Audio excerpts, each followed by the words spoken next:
Se cuenta que algunos hombres estaban hablando acerca de las nuevas traducciones de la Biblia, y uno de ellos dijo: «A mí me gusta más la traducción de mi madre». Los demás le dijeron: «Pues no sabíamos que tu mamá era una persona tan erudita. ¿Cómo traduce ella la Biblia?». Y el hombre contestó: «Mi madre traduce la Biblia en el vivir cotidiano». Todos se quedaron en silencio, pensativos, y yo creo que todos necesitamos traducir la Biblia en nuestras acciones diarias. Santiago habla acerca de 3 áreas pertinentes de nuestro comportamiento. Son instrucciones que el apóstol nos da porque somos nacidos de nuevo. Veamos otra vez el verso 19. «Por esto, mis amados hermanos, todo hombre sea pronto para oír», o sea, sintonícese, tardo para hablar. Eso quiere decir, baje la voz. Tardo para irarse, lo cual quiere decir, sea agradable. Así que veamos primero, sintonícese, pronto para oír, listo para escuchar lo que Dios tiene que decirnos individualmente. Parece que algunas personas son completamente sordas o que escuchan solo lo que les conviene y no oyen la voz de Dios porque sus oídos espirituales están fuera de sintonía. La Biblia dice que debemos ser prontos para escuchar, pero no dice que debemos escuchar todo lo que se dice. Hay cosas que no debemos oírlas. En Marcos 4:24 leemos: «Mirad lo que oís». Usted no necesita oír todo lo que se dice. Usted no necesita hacer de sus oídos tarros de basura en donde todo el mundo bota sus chismes y sus habladurías. Usted no necesita escuchar cada filosofía humanista y pagana. Por eso Jesús dijo: «Mirad lo que oís». Cuando Santiago habla de ser prontos para oír, ¿qué quiere decir? Que hay que ser rápidos para captar los impulsos del Espíritu Santo, rápidos en escuchar la palabra de Dios, rápidos en oír la voz de Dios. ¿Está usted listo para oír la voz de Dios este momento? El problema con mucha gente es que no está escuchando. No es que Dios no esté hablando. El problema es que nosotros no estamos escuchando. Dios nos habla por medio de su palabra, la Biblia. ¿Tiene usted una Biblia? ¿La lee? ¿La conoce? ¿La estudia y medita en ella? Si su respuesta es no a estas preguntas, ¿por qué no? ¿Usted dice ser cristiano? La Biblia es la palabra de Dios para usted. Por lo tanto, no es paradójico que usted quiere conocer la voluntad de Dios, pero no lee su palabra ni su corazón está listo para escuchar su voz. Tengo aquí 5 preguntas que quiero que se las haga a usted mismo. Primera, ¿hay una lección que debo aprender? Segunda, ¿hay una bendición que debo disfrutar? Tercera, ¿hay un mandamiento que debo obedecer? Cuarta, ¿hay un pecado que debo evitar? Y quinta, ¿hay una verdad que debo llevar y compartir? Verá, Dios me ha llamado a mí para predicar. Y no lo digo por vanidad ni orgullo. Dios me ha dado la habilidad y la sabiduría espiritual para predicar su palabra. Si no fuera así, yo sería un usurpador de una extraordinaria responsabilidad a la que Dios me ha llamado. Y la Biblia me dice que debo ser sumamente cuidadoso con lo que predico. El apóstol Pedro dijo: «Si alguno habla, hable conforme a la palabra de Dios». Pero así como es mi responsabilidad el hablar conforme a la palabra de Dios, es su responsabilidad, amigo oyente, el estar preparado para escuchar el mensaje de la palabra de Dios. Tengo el derecho de esperar que usted esté preparado para oír, así como usted tiene el derecho de esperar el que yo esté preparado para predicar. ¿No le parece? Sí, yo sé que no soy el mejor predicador del mundo y estoy muy convencido de esa realidad. Sé que hay muchos otros siervos predicadores que son verdaderos eruditos bíblicos, pero escúcheme. Aunque sé que otros pueden predicar mejor que yo, nadie, absolutamente nadie puede predicar un mejor evangelio, porque el evangelio es uno solo. Y si alguien cree el evangelio de los falsos maestros, pastores y profetas, la Biblia dice: sea anatema. Dios habla por medio de las Escrituras. Dios habla por medio de mensajes como este que está escuchando.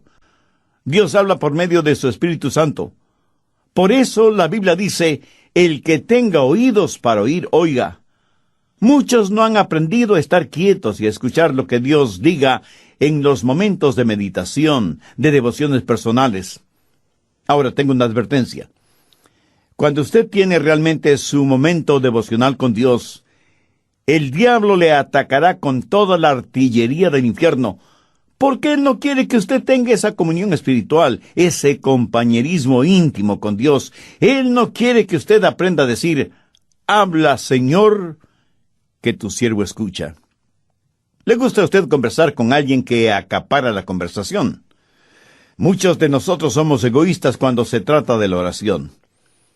En vez de tratar de escuchar a Dios, queremos, casi demandamos que Dios nos escuche. En la sociedad actual en la cual vivimos, nos hemos llenado de tanto ruido infernal y mundano que casi desconocemos lo que es un tiempo de quietud, de silencio, en la presencia de Dios. Y cuando visitamos Israel, al cruzar por unos campos de pastoreo, el guía nos dijo, a estos campos vienen los pastores con sus ovejas para que se alimenten, exactamente como lo hacían los pastores hace ya más de 2000 años, pero con una diferencia. Los pastores de antaño por lo general tenían una flauta, en la cual interpretaban hermosas melodías mientras las ovejas se alimentaban. Hoy en día tienen radios transistores y iPods para escuchar lo que se les antoja escuchar, sea bueno o malo. Y yo, sonriendo, pensé, si David hubiera tenido uno de estos modernos inventos, estoy seguro que no hubiera escrito el Salmo 23. Santiago, en primer lugar, nos dice que el nuevo nacimiento da como resultado un nuevo comportamiento, que debemos estar sintonizados a la voz de Dios y que debemos ser prontos para oír. En segundo lugar, dice que debemos ser tardos para hablar. No solo que debemos estar sintonizados, sino que debemos pensar antes de hablar. ¿Por qué? Porque la verdad es que en general hablamos demasiado. Abrimos muchas cosas por equivocación, pero no tan frecuentemente como la boca. Es como si el apóstol estuviera diciendo, no hablen tanto como están acostumbrados a hacerlo. Busque Proverbios 10:19. En las muchas palabras no falta pecado, mas el que refrena sus labios es prudente. Matemáticamente existe la posibilidad de que mientras más hable, más pronto está a pecar con su boca. En Proverbios 17:27 y 28 leemos, el que ahorra sus palabras tiene sabiduría. Aun el necio cuando calla es contado por sabio. El que cierra sus labios es entendido. Muchos de nosotros nos metemos en problemas cuando hablamos. Por eso, es mejor tener la boca cerrada. Eclesiastés 5:3 dice, porque de la mucha ocupación viene el sueño, y de la multitud de palabras la voz del necio. Mientras más una persona habla, a veces más proclama la necedad de su corazón. Alguien dijo que es mejor tener la boca cerrada y dejar que los demás piensen que uno es un tonto, que comenzar a hablar y remover cualquier duda al respecto. Los rabinos suelen decir y señalar que el hombre tiene 2 oídos y una boca. Los oídos siempre deben estar abiertos y la boca cerrada, reteniendo en esa bóveda, tras los barrotes de marfil que son los dientes, a la lengua. Debemos escuchar 2 veces más de lo que hablamos, pero la realidad es todo lo contrario. Mateo 12:36. Mas yo os digo que de toda palabra ociosa que hablen los hombres, de ellas darán cuenta en el día del juicio. Escuche, Jesús no está diciendo que no debemos tener conversaciones agradables o compartir un momento de humor sano. Él habla de palabras improductivas, denigrantes, hirientes, groseras, maldicientes. En Santiago 2:17 leemos: así también la fe, si no tiene obras, es muerta en sí misma. La palabra muerta en este versículo es la palabra ociosa de Mateo 12:36. ¿Qué quiere decir esto? Que es improductiva, que no contribuye para nada, que es desanimadora en vez de edificadora.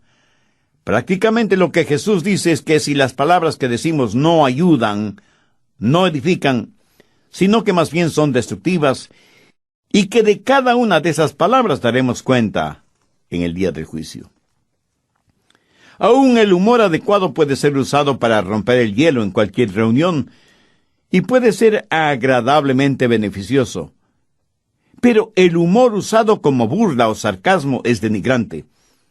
Dios no quiere que seamos agresivos ni groseros usando el humor. A veces hablamos de las cosas sagradas con labios mundanos y profanos. En el capítulo 13 de Mateo, los fariseos habían acusado a Jesús de que echaba fuera a los demonios por el poder de Beelzebú, el príncipe de los demonios. Por eso Jesús dio una advertencia. No es una advertencia contra palabras sabias y edificantes, sino contra palabras acusatorias dichas seriamente. ¿Ha pensado alguna vez en el daño que causan las palabras necias? ¿Sabe cuántos hogares han sido destrozados por palabras y expresiones inconvenientes? ¿Cuánta gente inocente ha sido enviada a la cárcel por las palabras deshonestas o el testimonio falso de otros? ¿Cuántos corazones han sido destrozados por promesas o palabras falsas? ¿Cuántas iglesias se han dividido por las palabras de unos contra otros? ¿Cuántas almas se han perdido porque la gente no ha aprendido a controlar sus lenguas? Una de las marcas de una persona nacida de nuevo es que su lengua está bajo el control del Espíritu Santo. Y la misma Biblia, que nos dice que seamos prontos para escuchar, nos dice que debemos ser tardos para hablar. Y las dos cosas son mutuamente incompatibles. Hay una antigua rima infantil que dice: el viejo búho vivía en un roble. Mientras más veía, menos hablaba. Mientras menos hablaba, más escuchaba. ¿Y por qué no podemos ser como ese viejo búho? ¿Lo ve? Ese sabio búho había aprendido a escuchar. Muchos de nosotros nos asombraríamos de saber lo mucho que hablamos, y nos asombraríamos mucho más al saber que podemos hacer mucho bien a los demás, con menos de la mitad de lo que dijimos en todo el día. Salmo 141:3.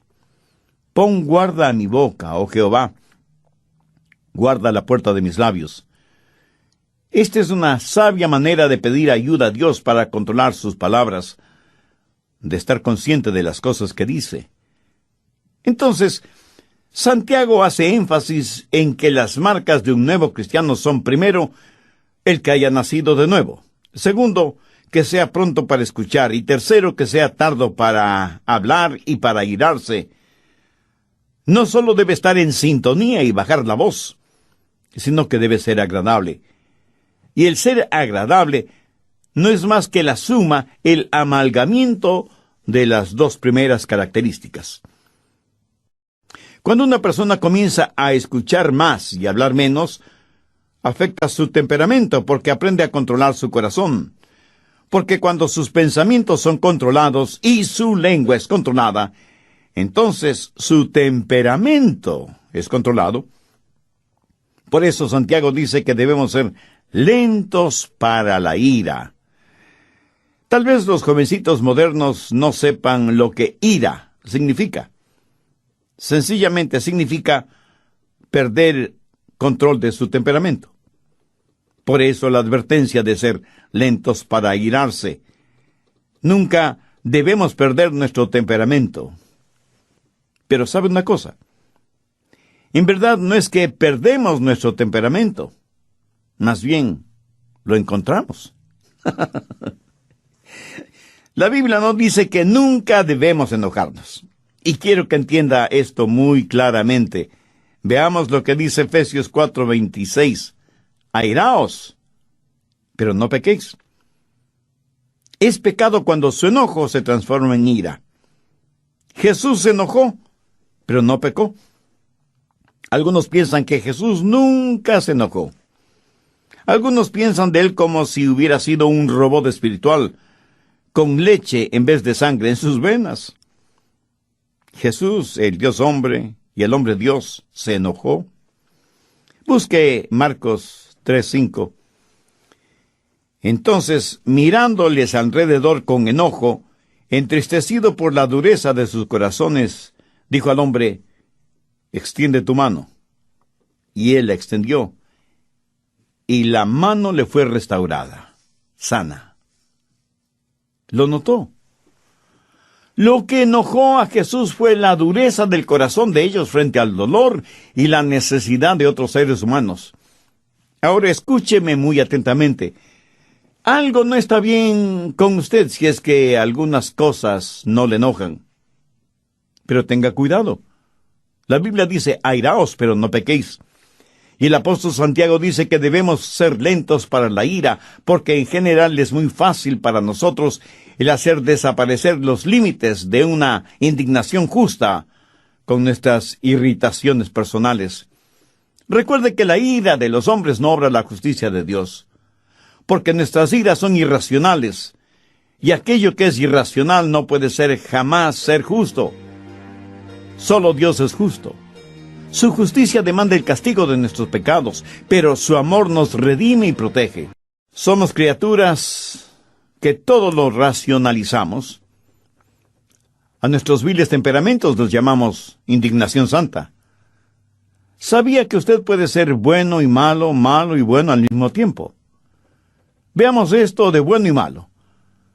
Asegúrese de que los siguientes 3 elementos estén presentes. Primero, que su enojo sea por una razón justa. Verá, por lo general nos enojamos cuando nos empujan, o cuando creemos que nuestros derechos no son quitados, o cuando alguien nos ofende, o alguien se mete bravuconamente delante de nosotros en una fila. Ah, cómo nos enojan esas cosas, ¿verdad? Ahora, aunque en la Biblia leemos que Jesús se enojó, su enojo siempre fue justificado. No hay ninguna expresión derogatoria contra otras personas, excepto los fariseos y los publicanos. Pero cuando Jesús en forma personal fue maltratado, insultado, golpeado y finalmente crucificado, jamás pronunció una palabra de enojo. Más bien desde la cruz dijo a su Padre que perdonara a aquellos que le hicieron lo que le hicieron, porque no sabían lo que hacían. La mayoría de nosotros nos enojamos cuando alguien nos hace daño. Jesús se enojó cuando vio sufrir a otros seres humanos. Cuando usted se enoje, asegúrese de que su enojo es justo y por la razón adecuada. Segundo, que su enojo sea por una causa justa. Jesús, por lo general, no se enojó con los individuos porque él amaba a las personas. Jesús se enojó contra instituciones, y ritos, y pecados, no contra el pecador. Usted puede enojarse por el daño que le han hecho, pero no contra quienes le hicieron ese daño. Pero eso es exactamente lo que hacemos. Nos enojamos con las personas. Y si bien es cierto que Jesús se enojó frente a corazones endurecidos, y demostró físicamente su enojo contra los que habían hecho de la casa de su padre un mercado de ladrones, sin embargo, él fue compasivo y tierno con aquellos que estaban esclavizados por sus pecados. Tanto es así que le llamaron amigo de pecadores. Permítame decir algo a los jóvenes predicadores que seguramente están escuchando este programa. Espero que en sus ministerios ustedes prediquen contra el licor, drogas, pornografía, homosexualismo y todo lo demás, pero que lo hagan con firmeza y con convicción, no carente de compasión. Prediquen firmemente, contundentemente contra el pecado, pero amen profundamente al pecador. Enójese, sienta iras contra el pecado, pero ame sin restricciones al pecador. Porque eso es exactamente lo que el Señor Jesucristo hizo, y nosotros, si somos hijos suyos, no debemos hacer menos. Jesús se enojó por la razón justa y por la causa correcta. En tercer lugar, se enojó de la manera adecuada. Su enojo le hizo parte de la solución, sin agrandar más el problema. Mi amigo, cuando usted pierde su temperamento, de ninguna manera podrá ser parte de la solución, sino que se vuelve parte del problema. Recuerde que, como dice Santiago, la ira del hombre no obra la justicia de Dios. Cuando es el enojo de Dios, cuando el enojo es santo, entonces la justicia de Dios hará su obra. Es mejor aprender que cuando levantamos nuestra voz, también debemos levantar nuestras manos y hacer algo acerca de la situación. No se requiere ser muy inteligente para criticar. Cualquiera puede hacerlo. La Biblia dice que debemos ser lentos para la ira. Al respecto, tenga mucho cuidado, porque hay muchas formas de disipación que pueden hacer daño a su testimonio, matar su influencia y revelar su carácter, mucho más que su enojo o su temperamento tipo fósforo. ¿Quiere que le diga lo que la Biblia dice acerca de su temperamento? ¿Y qué es lo que eso prueba acerca de usted?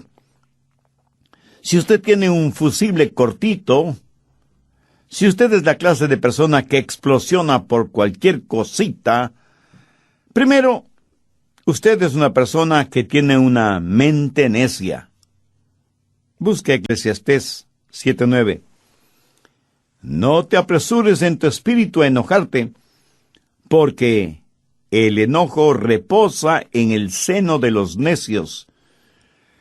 Y no vaya por ahí haciendo flamear su orgullosa superioridad intelectual, porque la Biblia dice que si usted es dado al enojo, usted no es nada más que un necio. Segundo, usted es una persona de carácter débil. Proverbios 16:32. Mejor es el que tarda en airarse que el fuerte, y el que se enseñorea de su espíritu que el que toma una ciudad. Algunos piensan que ser rápidos para enojarse y tener un temperamento violento es una señal de fortaleza. Algunos son verdaderos bravucones en sus casas, rompiendo y tirando las cosas al suelo, golpeando a sus esposas e hijos, manejando su vehículo como un verdadero maniático, cuando otro vehículo se le cruza súbitamente en la carretera. Lo que usted considera una señal de fortaleza, en realidad es un signo de infantilidad, de falta de madurez. Actúa como un bebé con un ataque temperamental. ¿Qué es lo que dice Eclesiastés 16:32? Mejor es el que tarda en airarse que el fuerte, y el que se enseñorea de su espíritu, que el que toma una ciudad. Cuando usted se enoja y pierde el control, está abriendo la puerta a toda clase de pecados que normalmente no los cometería. Dice cosas que usted sabe que no debe decirlas, y hace cosas que usted sabe no debe hacerlas. Busque Proverbios 29:22. El hombre iracundo levanta contiendas, y el furioso muchas veces peca. Cuando usted está furioso, sus pecados se van a multiplicar más de lo que usted piensa. Hará cosas negativas que ya no podrá deshacer. Dirá palabras que usted haría lo que fuera para no haberlas dicho. El momento que usted pierde su ecuanimidad mental, pierde el control de sus palabras y de sus acciones. Pero esto no le disculpa ni justifica delante de Dios. El hombre iracundo levanta contiendas y el furioso muchas veces peca. Alguien dijo que el enojo es como una piedra lanzada contra un nido de avispas. La analogía es clara y contundente.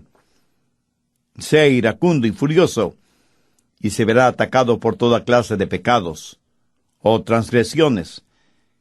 Ahora, ¿cómo enfrentar, cómo manejar el enojo? Pues empiece tratándolo como lo que es: pecado. ¿Sabe que algunas personas se enorgullecen de su temperamento volátil? Y no solo que se enorgullecen, sino que lo razonan, lo justifican y dicen: es que todos en nuestra familia somos pelirrojos. Mi amigo, es un mito científico aquello que el color del cabello determine el temperamento.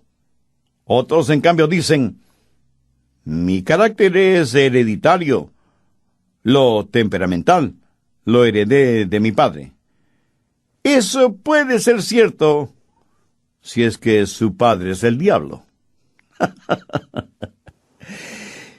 Y unos cuantos más dicen: mis explosiones temperamentales son muy rápidas, me calmo casi enseguida.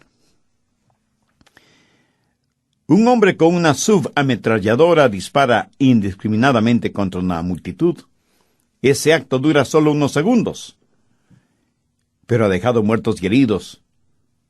Y no solo se ha perdido vidas humanas, sino que muchos hogares quedan destrozados. Tratamos de razonar, justificar nuestro enojo, nuestro temperamento. A veces hasta lo minimizamos y hacemos bromas como si fuera algo gracioso. El enojo no es una debilidad, es una maldad. Un temperamento violento tiene que ser visto como un temperamento vil. Y aunque usted no lo crea, lo que usted dice y actúa bajo la influencia de su enojo y su temperamento volátil, eso es lo que usted es. Porque todo esto que está dentro de usted sale a la superficie. ¿Quiere saber lo que hay en su corazón? Pues ponga atención a lo que dice y hace en un momento de enojo. Si usted está lleno de Jesús, Jesús le saldrá hasta por los poros de la piel. Y permítame decirle algo más. Usted no puede juzgar a una persona por lo que es, por sus acciones, porque esa persona puede haber planificado esas acciones. Pero mire sus reacciones a las cosas que no ha planificado, y usted sabrá con toda certeza de qué está llena esa persona. La única manera de controlar un temperamento descontrolado es teniendo el corazón lleno de Jesucristo. Como usted ya se habrá dado cuenta, Santiago es eminentemente práctico al aconsejar. Y aquí encontramos una pequeña pero fuerte cadena de 3 eslabones: sintonizar, bajar la voz y ser agradable. Verá, cuando comienzo a escuchar, cuando dejo de monopolizar la conversación, entonces aprendo a controlar mi temperamento, porque mis pensamientos y mis palabras tienen una forma de animar mi espíritu. ¿Sabía que usted puede animar a su espíritu con sus propias palabras? ¿Sabe que cuando verbaliza cosas buenas, usted se siente bien? Y que cuando verbaliza cosas negativas, usted se siente mal. Muchos de ustedes, si tienen la tendencia a argumentar con su cónyuge, por lo menos sea cuidadoso o cuidadosa con sus palabras. Se sorprendería al saber cómo sus palabras controlan su espíritu. Muchas veces hablamos sin pensar, pero después de que hemos dicho ciertas palabras, tenemos la tendencia a vivir esas cosas. Veamos lo que dice Proverbios 15:1. La blanda respuesta quita la ira, mas la palabra áspera hace subir el furor. Así que cuando escucha más y habla menos, descubrirá que tiene más control sobre su espíritu. Una palabra descomedida puede empezar un pleito. Una palabra cruel puede arruinar una vida. Una palabra amarga puede inyectar veneno. Una palabra brutal puede aniquilar una vida. Una palabra comedida será como un remedio. Una palabra gozosa puede iluminar el día. Una palabra a tiempo puede sanar heridas. Una palabra de amor es una palabra bendecida. Y todo esto es posible porque hemos nacido de nuevo. Todo es posible por medio del Señor Jesucristo. Mi amigo, escúcheme. Jesucristo no vino para hacernos personas buenitas. Él vino para hacernos nuevas criaturas. Y estas cosas de las que habla Santiago son los frutos de una persona nacida de nuevo. ¿Ha nacido usted de nuevo? ¿Ha recibido a Cristo en su corazón como Salvador y Señor?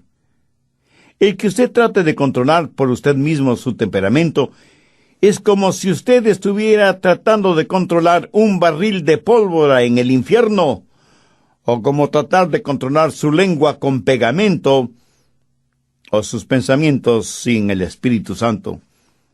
Entonces, primero, usted necesita una nueva naturaleza, necesita nacer de nuevo. Dios le ama y tiene un plan para su vida. Jesús está llamando a la puerta de su corazón porque quiere darle nueva vida y hacerle una nueva criatura. Hace años en el río Mississippi, uno de sus puentes debía ser levantado para permitir el paso de los barcos. El hombre que estaba a cargo de ese puente tenía un trabajo muy importante: mover palancas, girar manijas, apretar botones para poner en funcionamiento los engranajes del puente para levantarlo y bajarlo nuevamente. El puente se movía sobre sus enormes bisagras para permitir el paso de barcos. Luego el encargado bajaba el puente para permitir el paso de los vehículos y los peatones. Un día el hombre trajo a su hijito, quien quería ver qué es lo que hacía su papá y cómo es que el puente trabajaba. El papá hizo su trabajo y los engranajes comenzaron a moverse y a levantar el puente para permitir el paso de un gran barco.